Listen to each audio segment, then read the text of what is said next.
when I'm getting to the bag, ayy. Got the foot on the gas, pedal to the metal when the lane moving fast, ayy. Ayy, let them all cross. If they hate, then let them hate and make a bigger boss, ayy. Hey guys, before we jump into the episode, I wanted to let you know it is brought to you by Denim. As a business owner myself, I personally know the importance of financial stability and preserving cash flow to help navigate through any freight market. With Denim's comprehensive service offering, you now have an all-in-one financial partner whose platform includes factoring, payments, freight audit, document collection management, and analytics, which help keep your business financially healthy and increase your team's time to focus on revenue-producing activities. You can also take advantage of Denim's free credit check, which they perform on all of your customers.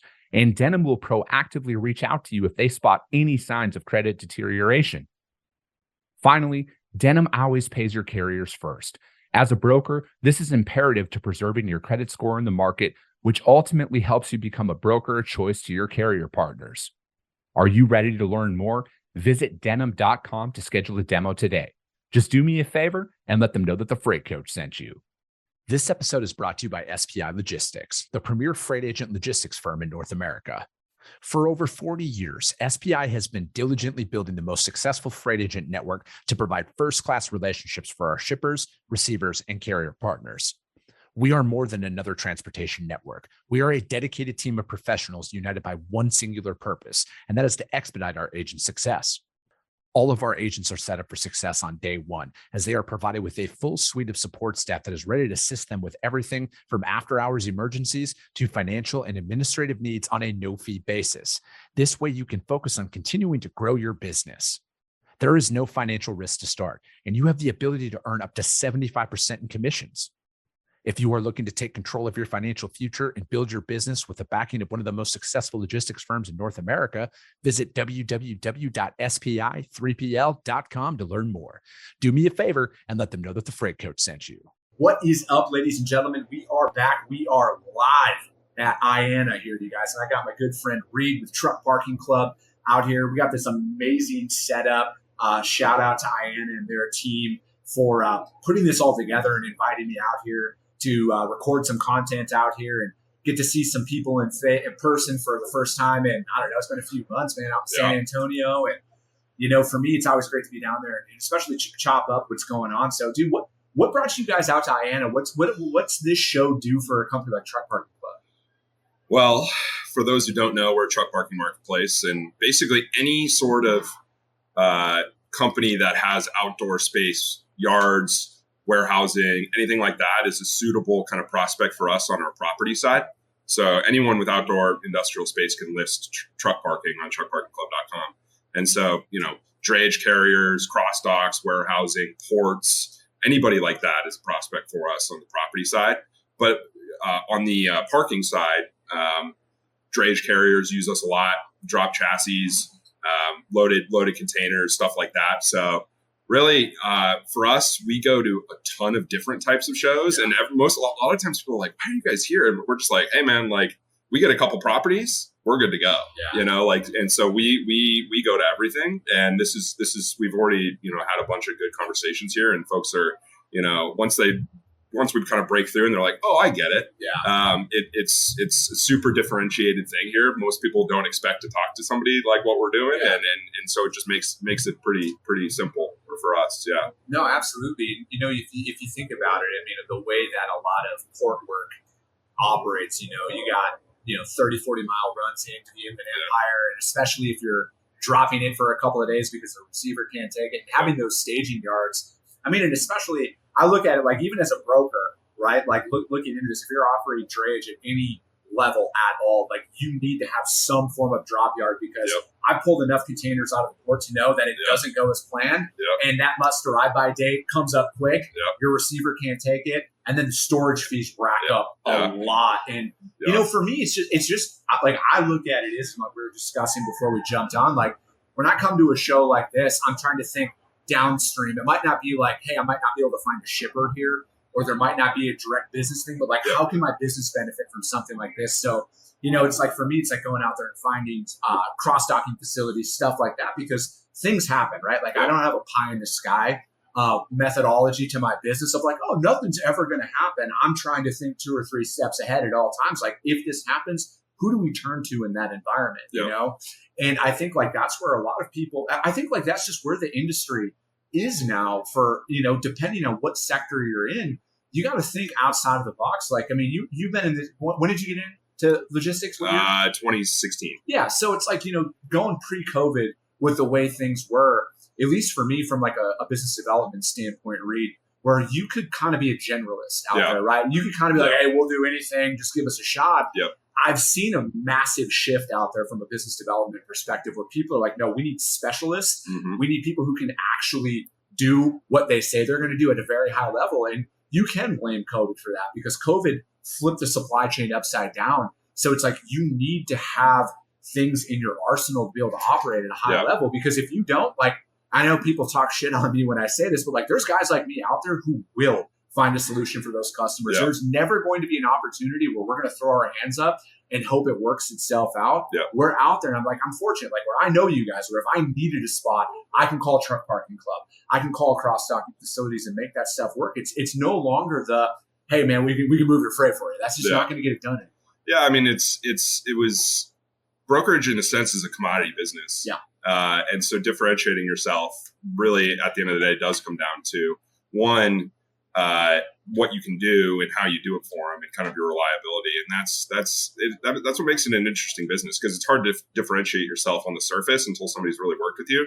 But yeah, I mean, I think it's an interesting time to be in this industry, especially with the market, how it's been for so long. And yeah, I mean, I think, you know, there's also something to be said about showing up to stuff like this and just meeting people, getting face to face.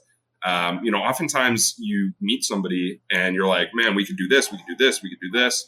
Whether you're us, a Truck Parking Club, talking about, you know, listing somebody's property or them parking with us, or you're a brokerage trying to get business from them, trying to get freight. I mean, it'd be easy to be like, oh, you know, I met him, and if it doesn't work out, I don't get a load, or they don't list with us this one, you know, after this one meeting, that it's all over. But then, you know, you might show up next year, show up, meet them again. They'll be like, oh, hey, and they might have seen what you've done between now and then. They're going to start to build some level of, you know, affinity and knowledge about you. And they're like, oh, I met that person. So it's really, you know, it's hard to kind of quantify immediately after an event, like what the impact is. But I think long term, you just show up over and over and over again, it can really be a huge difference maker too. Yeah. You guys are out there probably more than anybody that I've seen in the industry. But I look at it is I almost feel, Reed, that business development is going to inevitably revert back to what you guys do with that boots on the ground methodology, right? Because I feel like automation's, it's great, but it's going to go too far. And then people are going to be like, well, how do I know you're real? The robo cold calls are going to get out of control, man. Dude, they're already out of control. People hate cold calls. You know what I mean? Nobody likes getting cold called.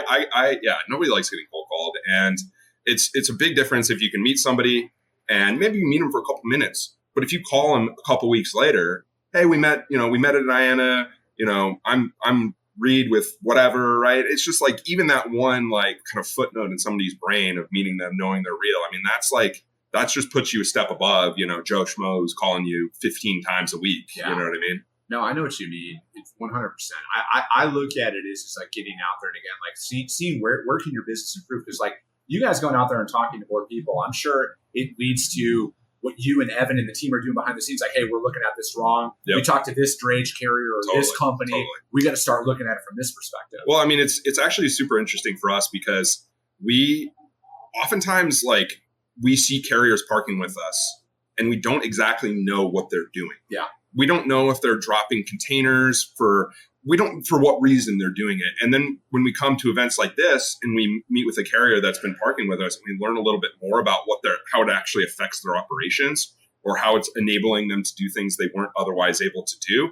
Then we're just like, oh, that's the story. Yeah. And then we turn around and tell that story, you know, on socials, in all of our content, in every conversation we have on shows like this. And so really, it's just a good learning opportunity at the end of the day too, even if somebody's not actually a customer with us, right? Like we were talking to a drayage carrier yesterday who kind of said exactly what you said. Like we need to get containers off the port and we're being charged fees if they're overage. or if they're there too long, and our facility's full, our customers' facility's full, and now we're kind of scrambling, and we're like, what the heck do we do? And we're like, oh, we didn't ever really think about it that way. And now, so when we talk to drayage carriers, we're just like, hey, do you ever like pull a container out of the port and not know where to put it? Here, you don't have to Google anymore. You don't have to call a million people. You don't have to send checks in the mail to some random guy. You don't have to sign your leases. If you just need a space for a couple weeks, we got you. Yeah. And I mean, that's the thing, right?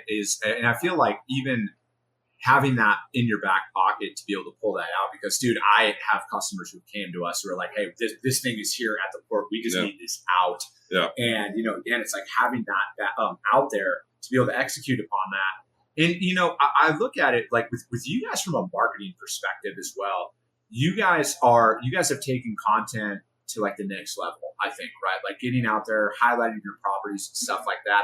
How are you guys balancing the new age kind of content creation aspect of the business? I mean, because you guys just started the clubhouse out there as well. Why, like, what is it with it? Because to me, it's like you guys are doubling and tripling down on this branding. I love it. I'm all for it. But like, what's the real driving purpose behind a lot of that?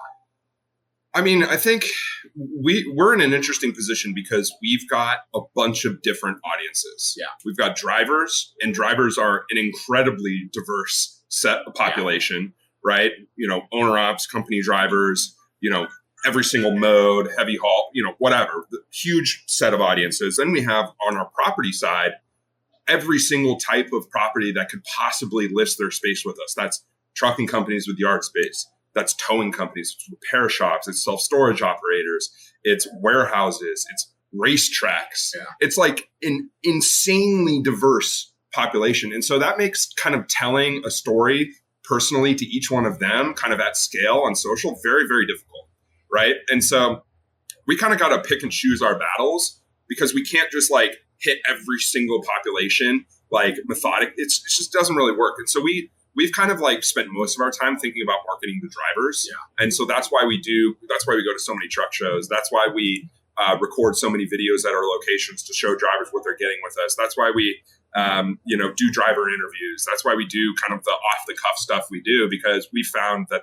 sort of appeals to the driver the most. And that's who, honestly, we're, most concerned with reaching, because if we can reach them and we can tell the story to them and we can get them, acquainted with what we're doing, and we can build the demand, and then we do a good job acquiring supply to fill, spaces for the drivers that are looking for them, then the whole system kind of works. So it's my job is actually a lot easier on the content side because the team does such a good job recording content. Yeah. I don't have to ask anybody. I don't have like Hunter on our team who goes to all the truck shows. I don't have to ask him to record videos with people. He's just kind of crazy, and he'll go up to anybody and be like, hey, do you want to talk? Can you talk to us?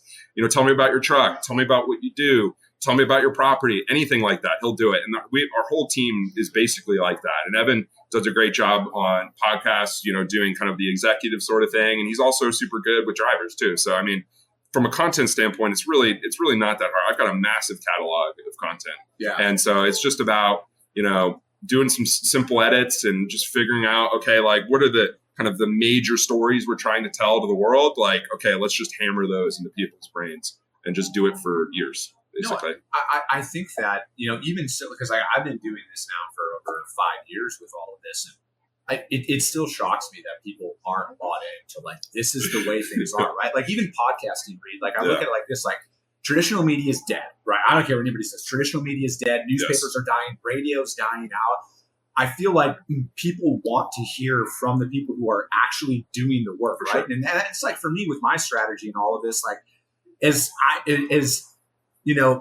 engagement might suffer a little bit for those short-term bumps, right? Because like I don't jump on stuff right away just to be the first one to talk about it. I have this this really odd concept and strategy of like waiting a couple of days for the information to come out, because like how much why would you ever want to do that? I know, right? Why would you want to verify things before you spread it? Why would you do that? Yeah, I know, right? But like I look at it is like this is where it's going to continue to evolve, right? Like it's going to be more and more niche. It's going to be more and more strategic to where people are going to want to come out. And it's like if they're going to want to start a business inside of trucking, they don't want to just go to like a generalist podcast. Sure. They want to go inside and like, who are these people who are talking about it, who are actively doing the work? Yes. And, and especially now leveraging content, like how much more engagement do you guys get just from showing up, right? Because like your audience expects it now, and then they're waiting for that stuff to come out. Yeah. I mean, I think most people, most companies, most individuals have not really, they don't understand how to leverage this new medium, so to speak. And I think a lot of times people, like, there's this idea, like, does the world need another podcast? Like, that is such a stupid way to look at this. Yeah. It's so dumb. Yeah. It's like, it doesn't matter if 1,000 people watch it or 5 people watch it. If it's the right message for the right person, it doesn't matter how many people watch it, right? And so it's easy to kind of get caught up in this, like, and one, it's also kind of like what's the word? Projection of like insecurities saying that. Like, it's like, oh no, I couldn't go out there and do that. Like, that feels weird to me. It's uncomfortable.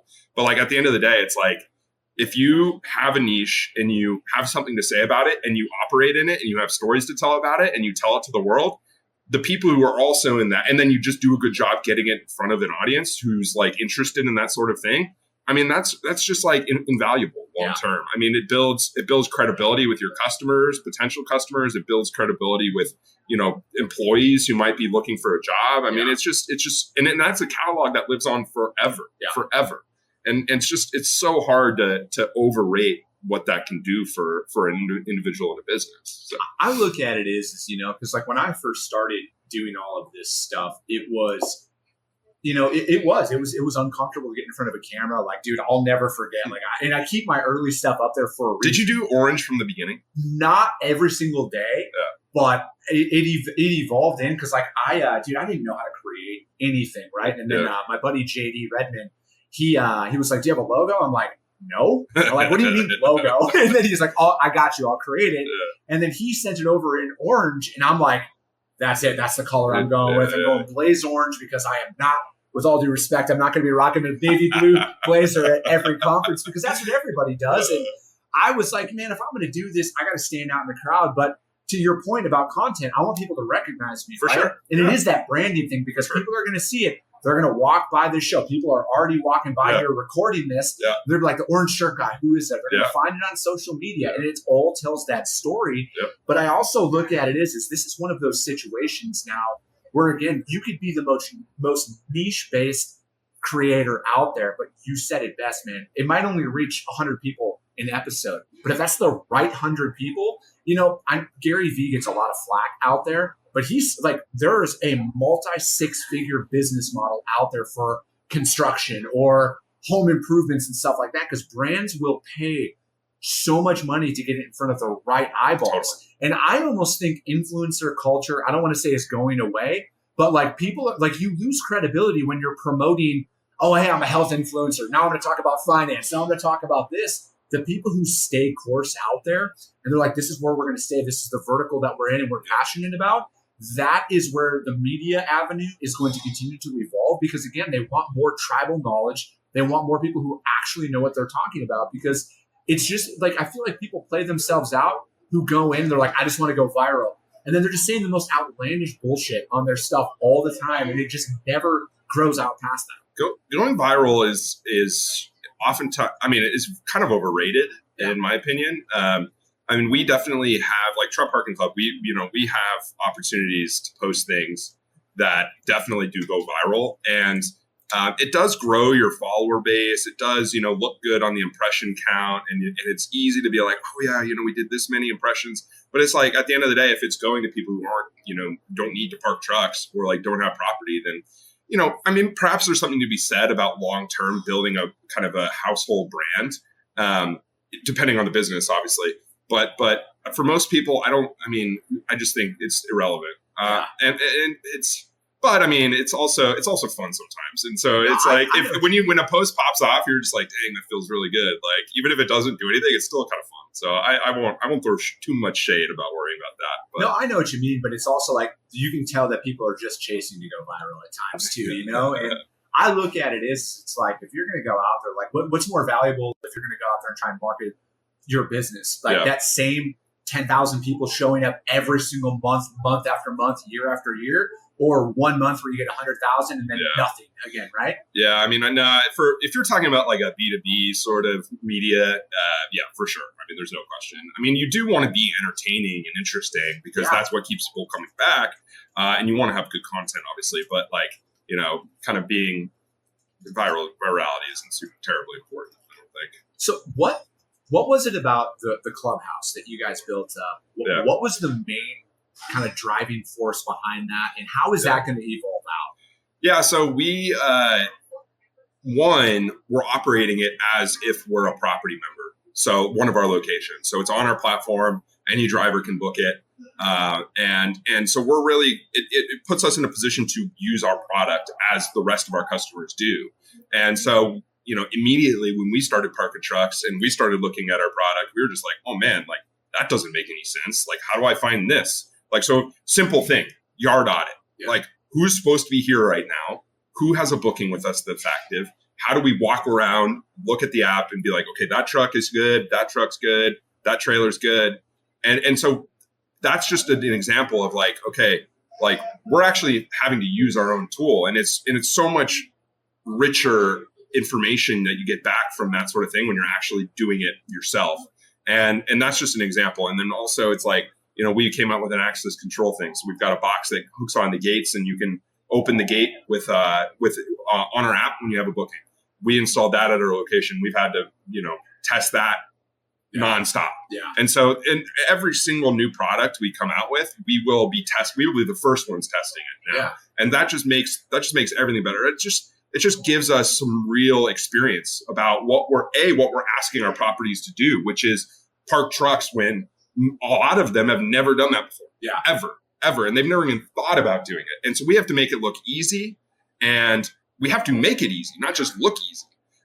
So it's just a super, and then obviously we get to meet all drivers who come in with us, and we've already had so many interesting interactions. Like a couple weeks ago, we had a driver who parked middle of the night, and we came into the office the next morning, and we opened up the door, and he ended up coming inside and hanging out with us for a while. And he was like, yeah, man, there's a Circle K down the street where you can get fuel, but they don't have parking.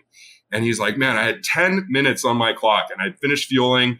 I went to the Pilot down the street, full, nowhere to park. The ramps were all full. The rest area is full. And I saw your sign because we've got 45-foot billboards right on I-75. It's like, I saw your sign. I Googled you. I booked a spot and I got parked in under 10 minutes. And I'm like, man, you guys are the best. Like, I never heard of this before. And this is awesome. Like, you saved my ass, basically. Yeah.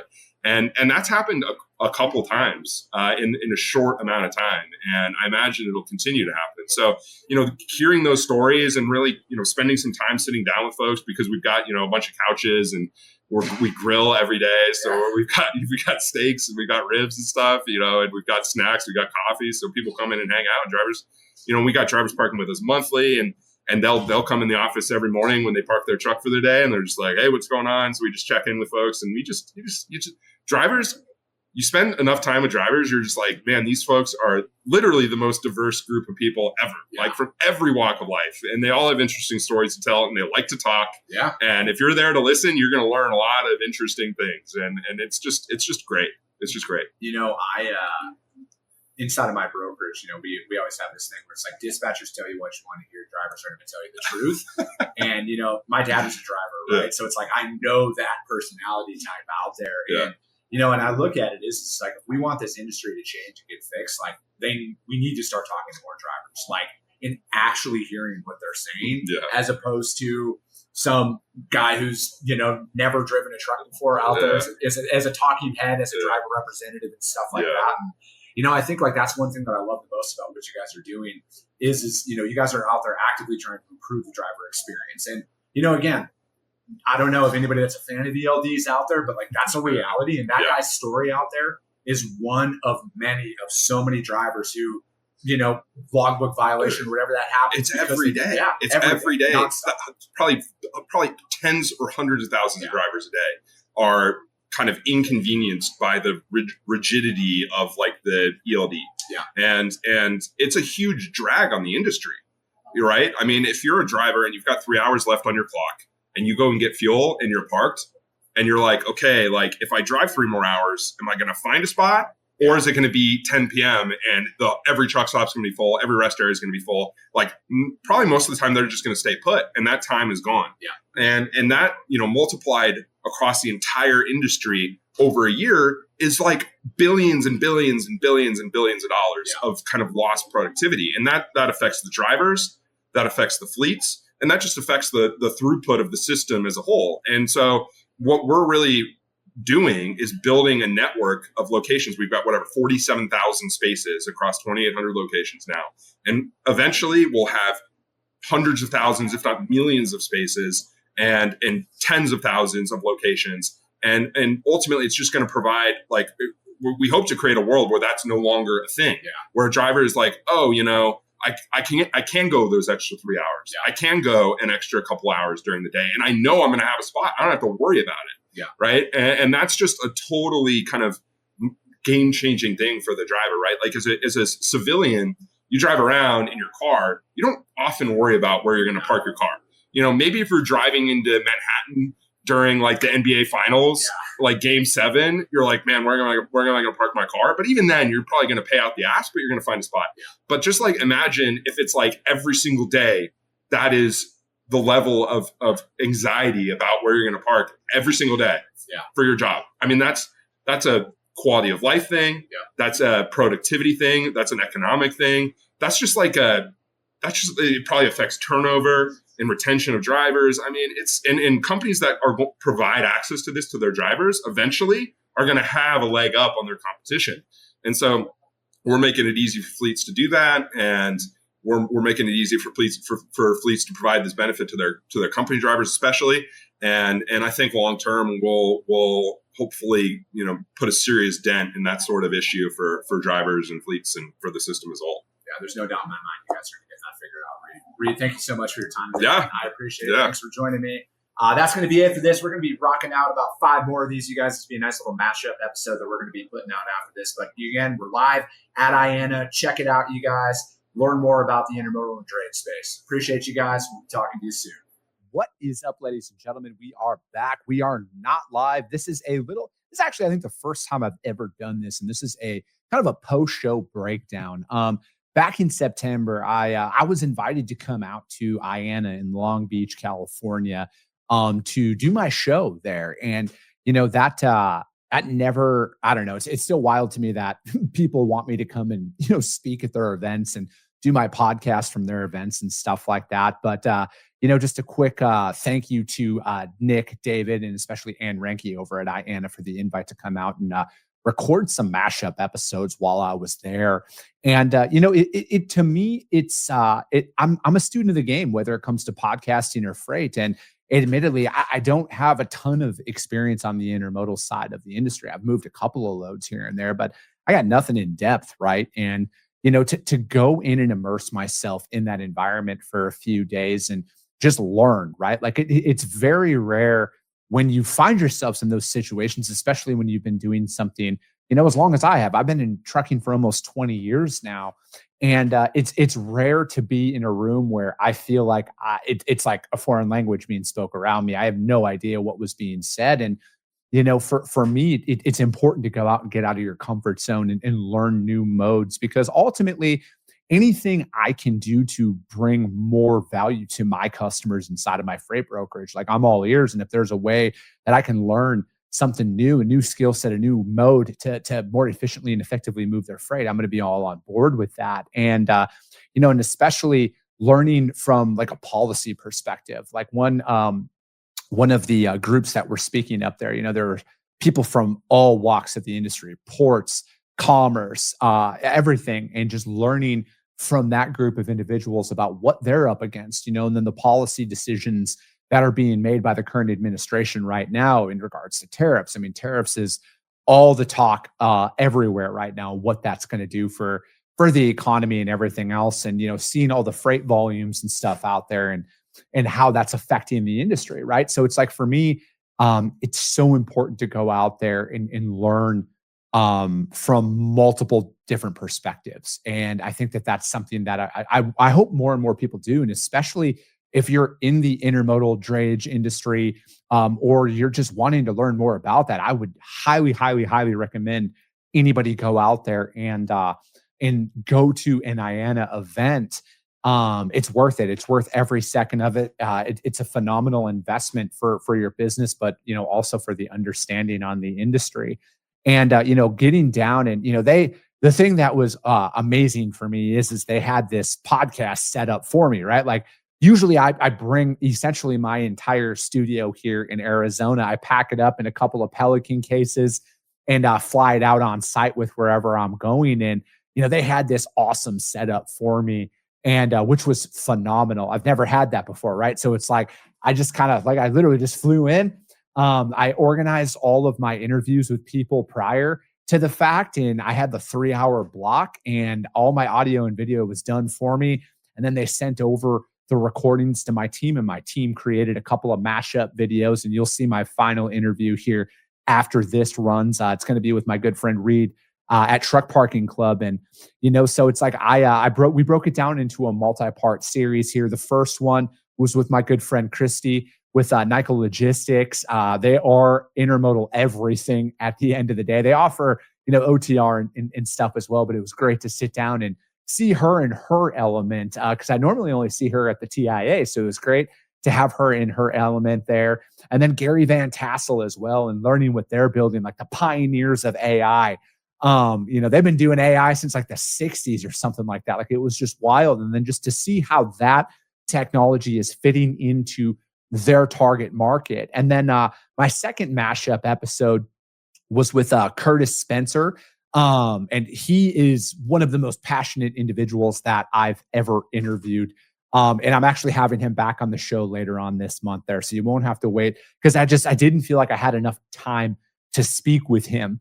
There's a certain level of passion that comes from a founder, and he embodies that. And then I was also able to interview my good friend Keith Peterson of the NMFTA, and him the Digital Standards Council. I watched his panel up there, and we have a lot of stuff going on in this industry, and it's so important that we're all speaking the same technical language out there. I feel like it's going to streamline a lot of operations, and being everybody speaking the same language, from a technical sense, I think is the way of the future. And the faster we adopt a lot of that, I feel like the smoother our operations are going to become. And, again, back to AI, for example, if you want to have clean data being ran out there, like you need a set standard of how you're communicating internally. And that's going to help you get that tech up and running in a lot faster direction, right? So it's like hearing that stuff. And again, it's like when I'm in some of these rooms, like I'm an absolute novice. And those are the environments that I like to put myself in more times than not, because I want to be challenged. I want to learn about all things transportation at the end of the day. Like, yes, the bulk of my experience is in traditional freight brokerage, but there's so many different sectors of this. And especially with emerging technologies, we want to be in front of that. And then finally, being able to sit down with my good friend Reed with Truck Parking Club. I mean, they're a content machine. And as somebody who creates content for a living out here as well, I respect what they're doing. I respect their hustle as an organization as well, because very few people are as in many places as Evan is, and Brent Hutto and the entire Truck Parking Club team. Like they're everywhere. And I respect that hustle more than anything. And, I look at a lot of these environments that I'm a part of now and that I get invited to now is, it's like I have a duty, I think, as someone who is a distinguished member of the media, as people like to say, but as somebody who is out here reporting on transportation, whether it's in the form of best practices, current events, emerging technologies, and everything else, I feel like I have a responsibility to put the right information out there for people. And this is a better time than ever to always remind people, like, I'm not probably going to be the first one to report on a lot of hot button issues inside of the industry, but I am going to report on them after I've had some time to digest a lot of what it is, because I take what I do very seriously, and I don't want to put the wrong stuff out there. And, the opportunity to go out, and learn from the crowd at IANA it's a phenomenal organization, top down. It was a top tier event inside of the industry. And I would just highly recommend everybody go out there and check that out. And, you guys should go. You should learn different modes. You should learn different sectors of the industry. You never know when it's going to benefit your customers, or you might just learn something a little bit more. And I think that's what's most important is being in those environments. And, I will say this, anybody else who invites me out to their show to do my show, IANA set the bar pretty high at the end of the day. And, I'm just playing. It was great to be able to show up and create and, not have to worry about the technical side of things, because that's one thing that it's on my mind more times than not when I'm traveling is, like, hey, is this recording actually? Is the camera working properly? How's the audio sounding? And, it's just those little things that, most people don't think about when they're out there, listening to podcasts, especially when you're going remote and stuff like that. But, nonetheless, I appreciate you guys. If you guys want to get caught up on the other mashup episodes from IANA, it's episode 1290 and then 1294 are the other two about this. And again, I just think that you need to get out there, learn more about this industry. And then, everything starts and stops at the ports. A lot of stuff are done on the trains and, via intermodal and everything else. And just learning more about what policy is out there that's potentially affecting those sectors of the industry.